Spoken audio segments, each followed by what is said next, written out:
திமுக செயற்குழு கூட்டம் வரும் 18ஆம் தேதி கூடுகிறதாக நீர்வளத்துறை அமைச்சர் துரைமுருகன் தற்பொழுது தகவல் தெரிவித்திருக்கிறார். திமுக தலைவர் மு.க.ஸ்டாலின் தலைமையில் இந்த செயற்குழு கூட்டம் இன்றும் கூட்டப்படும் என்று தற்பொழுது தகவல்கள் வெளியாகியிருக்கிறது.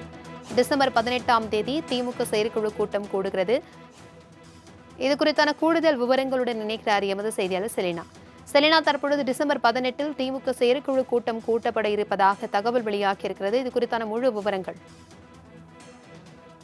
திமுக செயற்குழு கூட்டம் கடந்த ஆண்டு நடைபெற்றிருந்தது. குறிப்பாக கடந்த ஆண்டு நடைபெறும் பொழுது திமுக செயற்குழு மற்றும் பொதுக்குழு இரண்டு கூட்டங்களும் ஒன்றாக கடந்த ஆண்டு நவம்பர் மாதம் நடைபெற்றிருந்தது. இந்த நிலையில் தற்பொழுது திமுக தலைமை கழகம் சார்பாக அறிவிப்பு ஒன்று வெளியிடப்பட்டிருக்கிறது. அதில் குறிப்பாக வரக்கூடிய 18ஆம் தேதி புதன்கிழமை காலை 10 மணி அளவில் திமுக தலைமை செயற்குழு கூட்டம் என்பது அண்ணா அறிவாலயத்தில் இருக்கக்கூடிய கலைஞர் அரங்கில் நடைபெறும் என்றும், அனைத்து தலைமை செயற்குழு உறுப்பினர்கள் அனைவரும் தவறாமல் கலந்து கொள்ள வேண்டும் என்றும் தற்பொழுது திமுக செயற்குழு உறுப்பினர்கள் கூட்டம் என்பது நடைபெறுவதாக திமுக பொதுச் செயலாளர் துரைமுருகன் அறிவிப்பு வெளியிட்டிருக்கிறார்.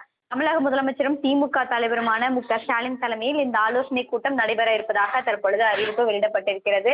குறிப்பாக பார்த்தோம் என்றால் தமிழகத்தில் வரக்கூடிய சட்டமன்ற தேர்தலை முன்னோக்கி திமுக தேர்தல் பணிகள் அனைத்தும் முன்னெடுத்து வருகிறது. அந்த வகையில் திமுக செயற்குழு மற்றும் பொதுக்குழு கூட்டம் என்பது ஜனவரி மாதம் நடைபெறும் என்று எதிர்பார்க்கப்பட்டிருந்த நிலையில் தற்பொழுது திமுக செயற்குழு கூட்டம் என்பது வரக்கூடிய 18ஆம் தேதி காலை 10 மணி அளவில் அண்ணா அறிவாலயத்தில் இருக்கக்கூடிய கலைஞர் அரங்கில் முதலமைச்சர் மு.க.ஸ்டாலின் தலைமையில் இந்த ஆலோசனை கூட்டம் என்பது நடத்தப்படும் என்று எதிர்பார்க்கப்படுகிறது. தேர்தல் தொடர்பாகவும் அதே போல திமுகவின் தேர்தல் பணிகள் எவ்வாறு நடைபெற்று வருகிறது, செயற்குழு உறுப்பினர்கள் எவ்வாறு பணியாற்ற வேண்டும் உள்ளிட்டவை தொடர்பாகவும் திமுகவில் ஏற்கனவே மாவட்ட செயலாளர்களை மாற்றுவது, மாவட்ட செயலாளர்கள் எண்ணிக்கை அதிகரிப்பது உள்ளிட்ட பல்வேறு கருத்துக்கள் என்பது முன்வைக்கப்பட்டிருக்கக்கூடிய நிலையில் இந்த செயற்குழு கூட்டத்தில் முக்கிய முடிவுகள் எட்டப்படும் என்று எதிர்பார்க்கப்படுகிறது.